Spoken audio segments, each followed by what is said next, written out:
Hey, welcome back to another dispatch by Holly McKay. Today we are going to tackle one of the more difficult topics having to do with families in America, infertility.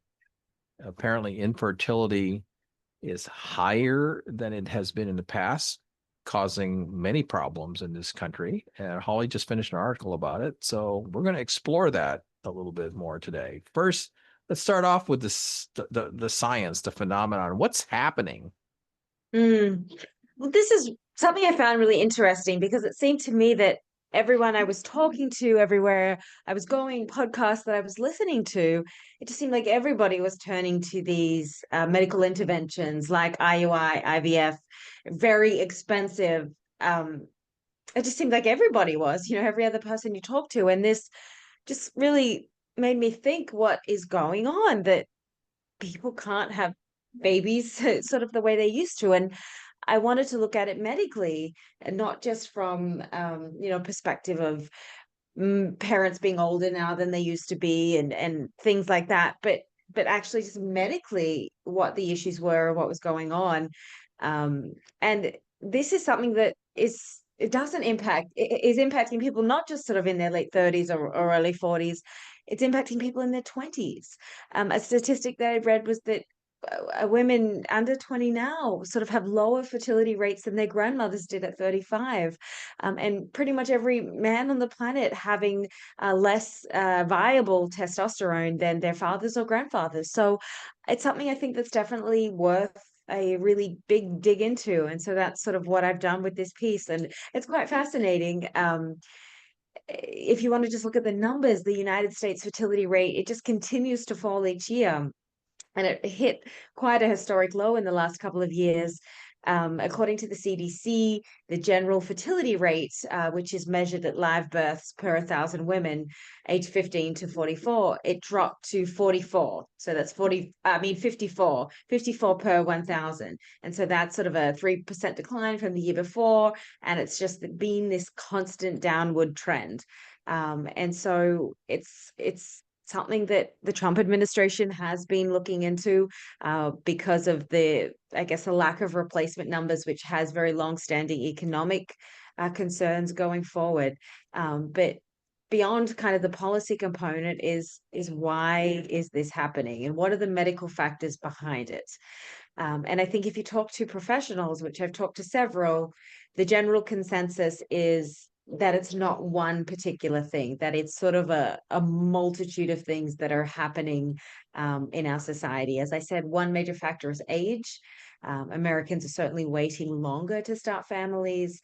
And so that does come with bigger complications or making it harder to get pregnant. You have both a decline in sperm quality and you also just have a natural decline in egg quality, which is going to happen. Every baby girl that's born is born with all the eggs she will ever have in her life. And then just by the process of age, they are going to sort of decline in viability. And that does mean obviously fertility struggles that we are seeing today. But I think it's more than that. We're also looking at uh, things like what is in the environment.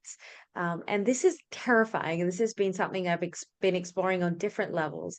But once you start digging into the amount of what they call endocrine disruptors that are just in everyday life, in our cleaning products, in our hair care, in the food that we eat, in the plastics that we drink out of or eat out of, it's absolutely terrifying. And because what that does is um, it starts to mimic hormones in the body, and that can create just really big concerns, particularly causing estrogen problems in both men and women. So that's really been a big one. And then the other one that we have to look at and I guess maybe take a less politically correct approach with it is the obesity level in not just America, but in the West at large. And that is going to be when you talk to doctors, it's just when you're overweight, when you're carrying that kind of excess weight, it has a host of health problems.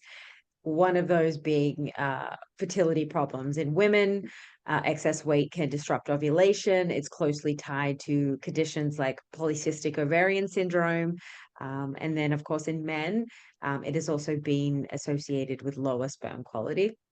Um, Other factor being a rise of sexually transmitted infections, which can cause problems. And I did ask a professional about this. The rise in these diseases, you can't help but think that has to have something to do with I think the dating app culture.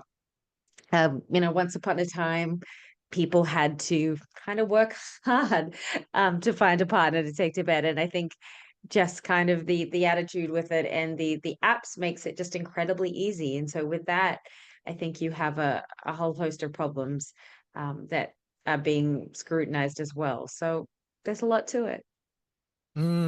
So let's um let's dig a little more into some of that stuff. On the scientific phenomenon and of it, how in when you research this article, how much of what is going on is related to the science of who we are as human beings in our environment, and how that, what's the contribution factor of that versus the contribution factor of social habits? I think it's hard. It's hard to pinpoint right now. I think there just isn't enough data to really know. But I right now it's a combination, and nobody knows how much percent of what. But I would just sort of think, um, off the top of my head, if we're seeing declines this rapidly, you would think that environmental exposures are playing a really big part of it, just because the things that we're exposed to now is so much more than what my parents or their parents and the generations above me were exposed to. It seems that everything now has some kind of concerning chemical, um, and that can disrupt hormone function. And I think that while it's still really being studied, it's an area that uh, we're not taught about. We don't know about it. We don't understand what a phthalate is, what the ingredient fragrance means on things, because it's in everything. And basically, that means that companies can hide whatever they want under that term, and that it can't really be scrutinized. So there are just things that we're not really taught about that I think are really key to being able to understand, you know, what is sort of healthy and what is not. And it's not just no longer a matter of, um, eating what we think is a healthy diet, because there's so many issues with the sourcing of that. Um, the skin cream that somebody might put on their face at night.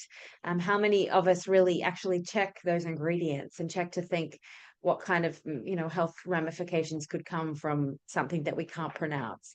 And I think this is just an area that it would behoove a lot of people starting young to understand, because if we're having these issues now, this is a problem that's only going to get worse and not better. And I also think that's really important that um, what I think is really overshadowed in this discussion is the role of male infertility. And I think when we think infertility, our immediate thoughts tends to go to the woman. But when I talk to these experts, they pretty much say it's a 50-50 thing. Half the time it's related to the woman, half the time related to the man. And that also comes back to the environment. Common issues again: low sperm count, poor motility, abnormal shape. These are partly to do with weight and other factors, but another big part of that is exposure to the microplastics and endocrine disruptors. And I think there's also a misconception that it's only women on a biological clock, but men too, I think, are also on a biological clock, have maybe a little bit more window room than a woman has, but they certainly, I mean, I know we see or we hear stories of Robert De Niro and these people having children really late in life, but that's really a medical exception, and they have a lot of money to be able to pay for crazy amounts of specialty care, and who knows how long that actually takes. That is not going to be the average person's experience. So I think that education and awareness around these things is so key. And I'm sure for most people, they don't, they're not actually aware of any of this until maybe they start trying for a family and realize how difficult it is. And then they have to turn to these very, very expensive modalities that are typically not covered or not covered very well by insurance. Um, and will just put you out of pocket for an insane amount of money. I know people that have spent over $100,000 in the course of trying many different things and still have not been able to conceive a child. So it's just it's to me it's such an important it's such an important topic to start to build awareness around, even if you're somebody who is certainly a long time off or don't even know if you want kids, but being able to give yourself that option if you want it, that's where I would really like to see so much more awareness. Okay. Well, so I remember this is the prevalence of the phenomenon being greater today. I remember back in the 1980s, I had friends who were trying to start families and were having trouble. It was more an exception and not the rule back then. But they also had family histories of exposure to environment. Um, on the social side of things, um, that you mentioned earlier, the delay in beginning to try to start families, will take its toll. How do we compare to other countries in terms of our overall fertility rate? Did you get the chance to look into that? Yeah, I think the US is certainly sort of on the lower spectrum, but I think though Europe too is the problem with the data is though it's not necessarily clear between people choosing not to have children and people not being able to have children. So the data kind of all lumps it together, which makes it really hard to then decipher or know how much of it is medical and how much of it is just a lifestyle choice, in that raising kids is maybe cost prohibitive or it's so that is sort of an obvious reason people in the West in particular are not having more children, but the data doesn't, unfortunately, doesn't really differentiate between choice and just an inability. Okay. Well, so turn to government policy. Um, Declining population is generally not a good thing for the viability of a country. It it changes the demographics. It uh, makes it so that there's a skew in terms of your population ages, there aren't enough people working to support them and their needs, and which causes things like changes in immigration policy in order to make up for things. What's the U.S. doing about Mm. these are macro trends, right? Like there are not macro, but really mega trends in terms of social construct. So, like from a strategic standpoint, you talked a little bit about this in your article, but go into it a little bit more in terms of where is the U.S. on this phenomenon. You certainly don't want to become like Japan, where people are disappearing left and right, right? Yeah, I mean, it is something that is a cause for concern, where the US is really falling behind what is considered replacement numbers. Economically, what the ramifications of that is that you end up with this aging population, and then not enough young people in the workforce. Um, Healthcare then becomes very skewed and problematic. So there's just it's a very big snowball effect, and so it is problematic when people aren't having enough children to sort of adhere to those replacement levels. So there are different ideas that are being floated around by the administration, some being in February, Trump sort of signed an executive order calling for policy changes to protect access to IVF and reduce out of pocket insurance costs. As far as I can tell, in doing some research on this, that hasn't actually had any impact on the ground. That costs are still, I think, as high or if not higher than they ever were. So I don't know how that sort of policy is actually going to actually play out, in reality. And then there's all sorts of, other things I think we have discussed about money and metals and kind of things too. encourage people to have more children. Um, Not really addressing the side of it. Aside from IVF, it's not really addressing the underlying issues of why people can't have children. But I think that the problem with those things are they're not really going to the they're not really things that are going to necessarily incentivize families to have kids, given the cost. Things like childcare would or healthcare would be really sort of crucial, but they're not part of the policy. And things that I've heard are that there are a lot of people in the administration with a little bit more of a traditionalist mindset who really don't want to offer things like childcare because they do believe that women should be home taking care of the children. And so therefore they don't want to put these things on the table, which is absurd to put it bluntly. I think women should have that option to be able to be at home if they want to be. And there should be some sort of subsidy that can either support them or support the childcare system. But we're not seeing any talk about actual real things like that, which is unfortunate. Um, Women are not going to necessarily just turn the clock back 50 years. I think that there are, women still want to be able to participate in the workforce and have a career of their own that enables them to contribute and to support a family. But right now, the sort of it's an impossible situation for most people to be able to only live off one income. It's not realistic. Just given the fact that childcare in all 50 states is more expensive than a mortgage. And so then you start adding multiple children to that, and it's impossible for people. So we need realistic options that are going to encourage bigger families, not these kind of backward um, ideas that sort of sound good in somebody's theory, but are not going to translate to the ground. Yeah, well, um, not for this session, but yeah, I think there's a very big discussion to be had about whether or not the United States should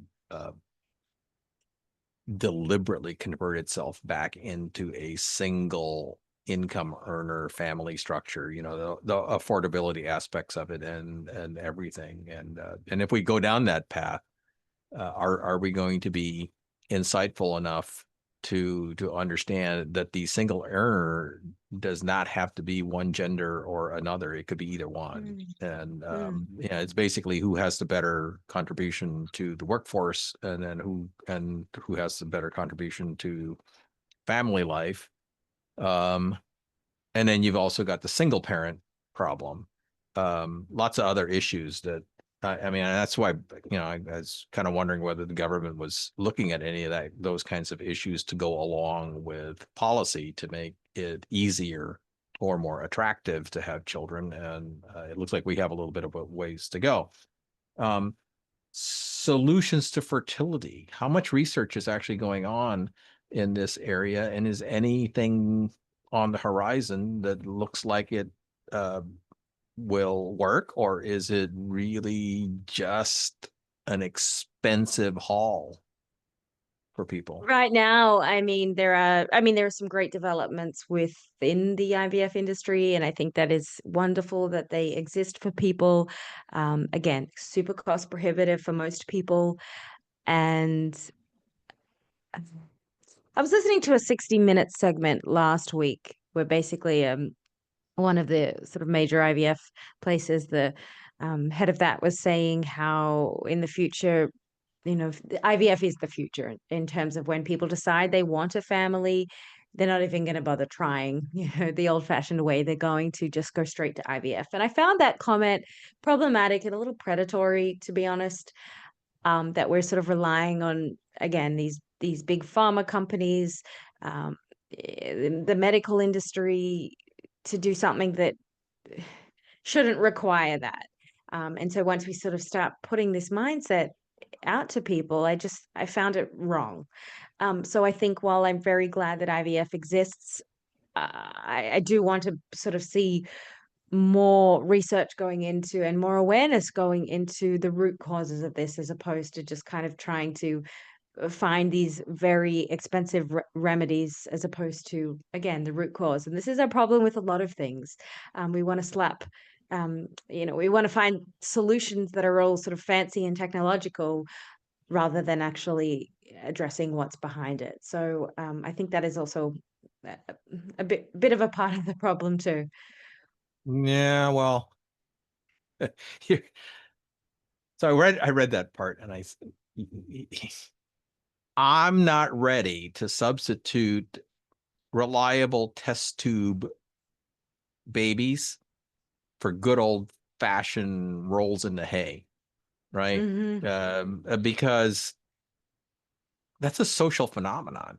It's a bonding exercise that's part of a family. If you make it too clinical, why not just manufacture the population you want, which is I think, a very dangerous path to go down. And so I'm not really sure that scientific solutions are as important as finding social solutions. And another area that I think still needs to be explored. And let me ask you, as we close this out, why does this matter? What's the fundamentally, from a human race perspective, why does this matter? I mean, that's all we have, right? Is life. If we stop producing life, we cease to exist. Simple, straightforward encapsulation of what the whole meaning of this conversation is. It's, are we still human if we stop being human, and if we can't be what we need to be in order to continue to populate this earth as as a species? you know we could be around, but we could be scientifically extinct at the same time. And I think it's one of the best articles I've seen you write in a while, to tell you the truth, from the point of view of covering a very difficult topic and starting to get into the just the nuances of what it means. It's disturbing. Yeah, I think it's important and something I wanted to rant about and branch out a little bit. I got a little bit of hate mail after publishing it on Substack that was like from people that was not happy about it not being, me not writing about war things all the time. Yeah. Anyhow, but it's something I still believe strongly in. I think there's a lot of human interest in it. And yeah, not all of life is about being on a front line. Yeah, well, um, having worked with you for many, many years, uh, you are your core skill is creating vignettes of life, whether it's in war zones or in backyards. And this is yet another vignette of life, which is your specialty as an investigative reporter. So, deal with it, man. Uh, with Yeah, that, that's it. yeah, with that, I'm gonna let you get back to go deal with Raven, who's probably been patiently sitting there chortling to herself doing something. And She thank, is. yeah, I bought a new yeah. rug, so she's very into this new rug right now and rolling around on it. She's good. Okay. Well, thanks, Holly. This is a a an excellent one topic session, and we look forward to the next one. Thank you so yeah, please check it out on the Substack. holliesmckay.substack.com.